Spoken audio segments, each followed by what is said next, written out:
Hi battery lovers! I've already tested a bunch of 14500 lithium-ion cells and another one is here. It's Queen Battery QB14500 which is rated at 700 mAh.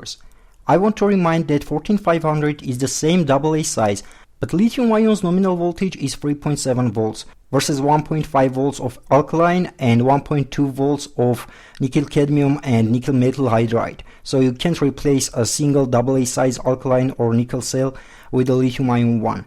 But a lithium-ion cell can replace 3 of those in series. I've shot a video to show how to do such a replacement. Check it out. Now let's compare the most popular lithium-ion sizes to feel the difference. 10440 is mostly known as AAA. 14500 is the AA size as I told. 18650, the most popular size. 26650 is less popular but still exists. 26800 is a rare size, but I've put it just for comparison. Now let me remind you my testing conditions and move to the results of capacity tests. All the tests were done using a special battery tester, the ZKE-Tech EBC820, which supports 4-wire measurement, discharge current up to 20 amps, and it can be connected to a PC for building graphs. I've upgraded my battery holder to the version 3.0.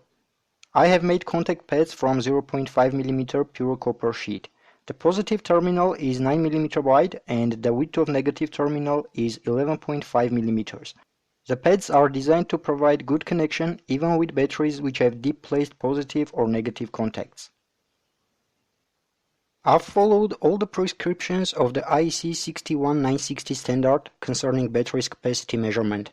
The surrounding air temperature was 20-25 centigrades, and before each discharging cycle, the battery was charged at its standard charging current, which is mentioned in its datasheet, and after that it was left for 1 hour minimum, as the standard requires. After discharging cycle, the battery was again left for 1 hour minimum. I buy my batteries from Queen Battery, which is my reliable supplier of genuine batteries. They offer individual approach to each customer and special discounts depending on the quantity you buy. You can find a link to their website and their sales manager's email in the description under this video. The heat shrink tube of QB14500 carries only the model number, capacity rating and nominal voltage.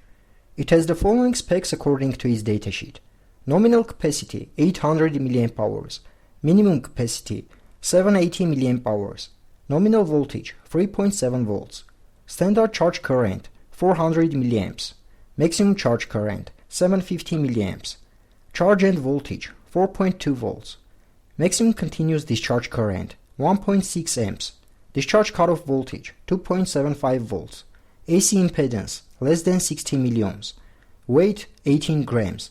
Pay attention to the difference in nominal capacity according to datasheet and heat shrink tube. It's 100 mAh.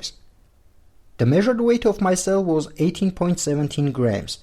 The measured diameter was 14 mm and the length 49.3 mm. The DC internal resistance measured at 800 mA in fully charged condition was around 51 milliohms. At 0.2C or 0.16 amps, Queen Battery QB14500 gave out 786 mAh or 2883 mWh. At 1 amp discharge, 687 mAh or 2415 mWh. At its maximum 1.6 amps, 649 mAh or 2221 mWh. QB14500 surprised me a lot. I didn't expect such positive difference in capacity. All the curves look excellent and the only disadvantage I could name is the 2.75 volt discharge cutoff voltage, which means that you should carefully choose the BMS. That's all about this battery.